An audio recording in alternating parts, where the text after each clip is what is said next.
हरे परमात्मने प्रणतक्लेशनाशाय गोविंदाय नमो नमः। श्री कृष्णाय नमः। आज हम भगवत गीता के 10वें अध्याय विभूति योग का सार समझेंगे। ये अध्याय केवल भगवान की महिमा बताने के लिए नहीं है, बल्कि हमारी दृष्टि बदलने के लिए है। ये अध्याय हमें सिखाता है कि भगवान केवल मंदिर में नहीं है। जहाँ भी उत्कृष्टता है, जहाँ भी सौंदर्य है, जहाँ भी शक्ति है, जहाँ भी ज्ञान है, जहाँ भी करुणा है, वहाँ भगवान की झलक है। यदि 9वां अध्याय भगवान के प्रेम का परिचय था, तो 10वां अध्याय भगवान की विराट उपस्थिति का परिचय है। यही कारण है इस अध्याय का नाम विभूति योग है।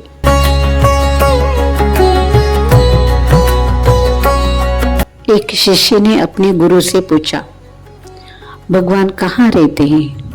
गुरुजी ने मुस्कुराकर कहा, जब सूरज उगता है उसमें भगवान है, जब फूल खिलता है उसमें भगवान है, जब कोई भूखे को भोजन देता है वहाँ भगवान है, जब कोई सत्य बोलता है वहाँ भगवान है।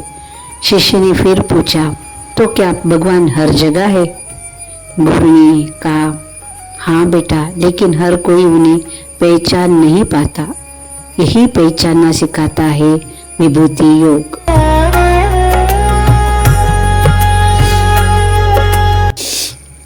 नवे अध्याय के बाद अर्जुन का विश्वास और भी गहरा हो गया। अब वह भगवान से पूछता है, हे कृष्ण, मैं आपको हर समय कैसे स्मरण करूं? इस संसार में आपको किस किस रूप में देखूं? ये प्रश्न हम सबका भी है। हम पूजा तो करते हैं, लेकिन दिन भर भगवान को भूल जाते हैं। इसलिए भगवान इस अध्याय में स्वयं बताते हैं, मैं कहाँ हूँ। भगवान का पहला संदेश, भगवान कहते हैं, अहम सर्वस्य प्रभवो मत्तः सर्वं प्रवर्तते। अर्थ, मैं ही संपूर्ण सृष्टि का मूल कारण हूँ, सब कुछ मुझसे उत्पन्न हुआ है। जैसे एक विशाल वृक्ष को देखकर लोग उसकी शाखाएं, पत्ते और फल देखते हैं, लेकिन उसकी जड़ दिखाई नहीं देती, फिर भी पूरा वृक्ष उसी जड़ पर टिका होता है। उसी प्रकार ये संपूर्ण संसार दिखाई देता है, लेकिन उसका आधार भगवान है। भगवान कहते हैं, मैं संपूर्ण सृष्टि का मूल कारण हूँ। एक बार एक जोड़ी अपने शिष्य को हीरे की दुकान में ले गया। शिष्य ने पूछा, गुरुजी, इतने सारे पत्थरों में हीरा कौन सा है? गुरु मुस्कुराए और बोले, हर पत्थर हीरा नहीं होता, लेकिन हर हीरा कभी पत्थर ही था। इसी प्रकार ये संसार हमें सामान्य दिखाई देता है, लेकिन जो ज्ञानी है वह हर वस्तु में भगवान की चमक पहचान लेता है। विभूति योग हमें यही दृष्टि देता है। भगवान आगे कहते हैं, मच्चित्ता मद्गता प्राणा बोधयन्तः परस्परम। सच्चे भक्त केवल पूजा नहीं करते, वे भगवान की बातें करते हैं, भगवान को याद करते हैं, भगवान के गुणों का चिंतन करते हैं और उसी में आनंद पाते हैं। दो मित्र वर्षों बाद मिले। एक ने 2 घंटे तक केवल शिकायतें की, नौकरी खराब, परिवार खराब, स्वास्थ्य खराब, दुनिया खराब। दूसरे ने कहा, चलो भगवान ने जो दिया है पहले उसका धन्यवाद करें। पूरे वातावरण का भाव बदल गया। जिस विषय पर मन रहेगा वैसा ही जीवन बन जाएगा। बुद्धि योग क्या है? भगवान कहते हैं, तेषां सततयुक्तानां भजतां प्रीतिपूर्वकं ददामि बुद्धि योगं तं येन मामुपयान्ति ते। अर्थ, जो प्रेम से मेरा स्मरण करते हैं उन्हें मैं सही निर्णय लेने की बुद्धि देता हूँ।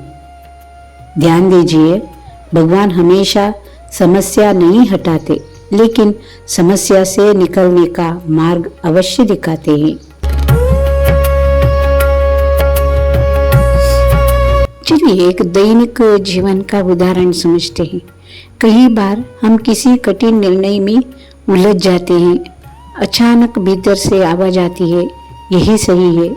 कई बार बिना किसी कारण सही व्यक्ति मिल जाता है, सही पुस्तक हाथ लगती है, सही सलाह मिल जाती है, भक्त इसे संयोग में नहीं मानता, बस इसे भगवान का बुद्धि योग मानता है। अर्जुन भगवान की स्तुति करता है। अब अर्जुन कहते हैं, हे कृष्ण, आप परम ब्रह्म हैं, परम धाम है, सनातन पुरुष है, देवताओं के भी देव आदि देव है। अर्जुन अब केवल मित्र के रूप में कृष्ण को नहीं देख रहे हैं, अब वह उन्हें ईश्वर के रूप में स्वीकार कर चुके हैं। अर्जुन का प्रश्न, अर्जुन कहता है, हे प्रभु, मैं आपको किस किस रूप में देखूं? यहीं से भगवान अपनी दिव्य विभूतियां बताना प्रारंभ करते हैं। विभूति का अर्थ क्या है? विभूति का अर्थ है जहाँ भगवान की विशेष चमक दिखाई देती है। भगवान हर जगह है, लेकिन कुछ स्थानों पर उनकी महिमा विशेष रूप से दिखाई देती है। भगवान कहते हैं, आदित्य नाम अहम विष्णु हूँ, आदित्यों में मैं विष्णु हूँ, ज्योतिषाम रविरंशमान, प्रकाश देने वालों में मैं सूर्य हूँ। सूर्य प्रतिदिन बिना किसी भेदभाव के सबको प्रकाश देते हैं, वह किसी से कुछ नहीं मांगते। यही भगवान का स्वभाव है। यदि हमारे पास ज्ञान है तो उसे भी सूर्य की तरह बांटिए। और कहते हैं भगवान श्री कृष्ण, नक्षत्राणाम शशि, नक्षत्रों में मैं चंद्रमा हूँ। सूर्य ऊर्जा देता है, चंद्रमा शीतलता देता है। जीवन में दोनों चाहिए, ऊर्जा भी शांति भी। एक सुंदर उदाहरण देती हूँ। एक शिक्षक बहुत विद्वान था, लेकिन उसके शब्द कठोर थे। दूसरा शिक्षक कम विद्वान था, लेकिन उसके शब्द प्रेम से भरे थे। बच्चों को कौन अधिक प्रिय लगा? जिसमें चंद्रमा जैसी शीतलता थी। ज्ञान के साथ विनम्रता हो तभी भगवान की विभूति प्रकट होती है। भगवान आगे कहते हैं, वेदा नाम सामवेदो असि, वेदों में मैं सामवेद हूँ। क्यों? क्योंकि सामवेद संगीत का वेद है। जहाँ संगीत है वहाँ हृदय जल्दी भगवान तक पहुँचता है। और भगवान कहते हैं, इंद्रिया नाम मनश्चास्मि, इंद्रियों में मैं मन हूँ। यदि मन शांत है तो जीवन सुंदर होता है, यदि मन अशांत है तो स्वर्ग भी नरक बन जाता है। इसलिए सबसे बड़ी साधना मन की साधना है। और भगवान कहते हैं, पशुओं में मैं सिंह हूँ। क्यों? क्योंकि सिंह आत्मविश्वास का प्रतीक है। एक बार जंगल में तेज आंधी आई, अधिकांश पशु डर गए, लेकिन सिंह स्थिर रहा। उसने परिस्थिति से भागने के बजाय उसका सामना किया। भगवान हमें अहंकार नहीं, साहस सिखाते हैं। भगवान और कहते हैं, नदियों में मैं गंगा हूँ। गंगा ऊंचाई से नीचे बहती है, वह सबका कल्याण करती है, कभी अपने लिए नहीं बहती। यही महानता है, जितना बड़ा व्यक्ति उतना अधिक विनम्र। और कहते हैं भगवान, स्थिर वस्तुओं में मैं हिमालय हूँ। हिमालय हमें सिखाता है कि परिस्थितियां बदलती रहे, लेकिन अपने आदर्शों पर अटल रहे। और भगवान कहते हैं, वृक्ष में मैं अश्वत्थ हूँ, क्योंकि वह प्राणवायु देता है, लंबे समय तक जीवित रहता है, असंख्य जीवों का आश्रय बनता है। जिसका जीवन दूसरों के लिए उपयोगी हो, वही भगवान की विभूति है। श्री कृष्ण कहते हैं, महर्षियों में मैं भृगु महर्षि हूँ, क्योंकि ज्ञान का सम्मान भगवान को प्रिय है। ज्ञान केवल जानकारी नहीं है, जीवन बदलने वाली अनुभूति है। और श्री कृष्ण कहते हैं, शस्त्रों में मैं वज्र हूँ। वज्र केवल शक्ति नहीं, धर्म की रक्षा का प्रतीक है। शक्ति यदि धर्म के लिए हो तभी वह भगवान की विभूति बन जाती है। श्री कृष्ण कहते हैं, यद्यद् विभूति मत्सत्वम श्रीमदूर्जितमेव वा तत्तदेवावगच्छत्वम मम तेजोंश संभवम। अर्थ है, जहाँ भी कोई महानता दिखाई दे, जहाँ भी सौंदर्य हो, जहाँ भी अद्भुत शक्ति हो, समझ लेना कि वह मेरे तेज का एक छोटा सा अंश है। आज के जीवन में इसका अर्थ है, यदि किसी वैज्ञानिक ने महान खोज की, वहाँ भी भगवान की विभूति है। यदि कोई डॉक्टर निस्वार्थ सेवा करता है, वह भी भगवान की विभूति है। यदि कोई माँ पूरी रात जाकर बच्चे की सेवा करती है, वह भी भगवान की विभूति है। यदि कोई सैनिक देश की रक्षा करता है, वह भी भगवान की विभूति है। यदि कोई किसान अन्न उगाता है, वह भी भगवान की विभूति है। भगवान केवल मूर्तियों में नहीं, श्रेष्ठ कर्मों में भी दिखाई देते हैं। एक संत नदी किनारे बैठे थे। एक व्यक्ति ने पूछा, मुझे भगवान दिखाई नहीं देते।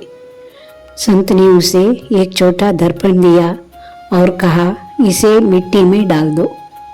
उसने डाल दिया। ऋषि ने संत ने पूछा, अभी आपका चेहरा दिखाई देता है? उसने कहा, नहीं, कुछ नहीं दिखाई नहीं दिया। फिर संत ने दर्पण साफ किया। अब उसमें चेहरा दिखाई देने लगा। संत बोले, भगवान कभी दूर नहीं होते। हमारा मन धूल से ढक जाता है। अहंकार, क्रोध, लोभ, ईर्ष्या, जब मन साफ होता है तो वह जगह भगवान दिखाई देने लगते हैं। यही विभूति योग का सार है।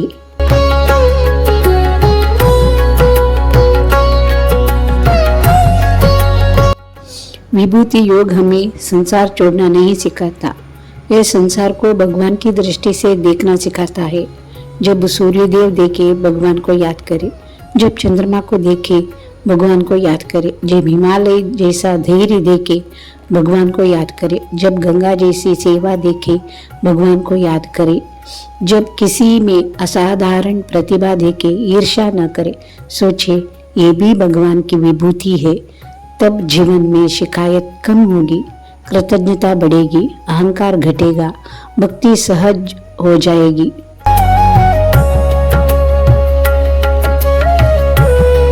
भगवान श्री कृष्ण अंत में संकेत देते हैं, अर्जुन, मैंने अपनी कुछ ही विभूतियां बताई है।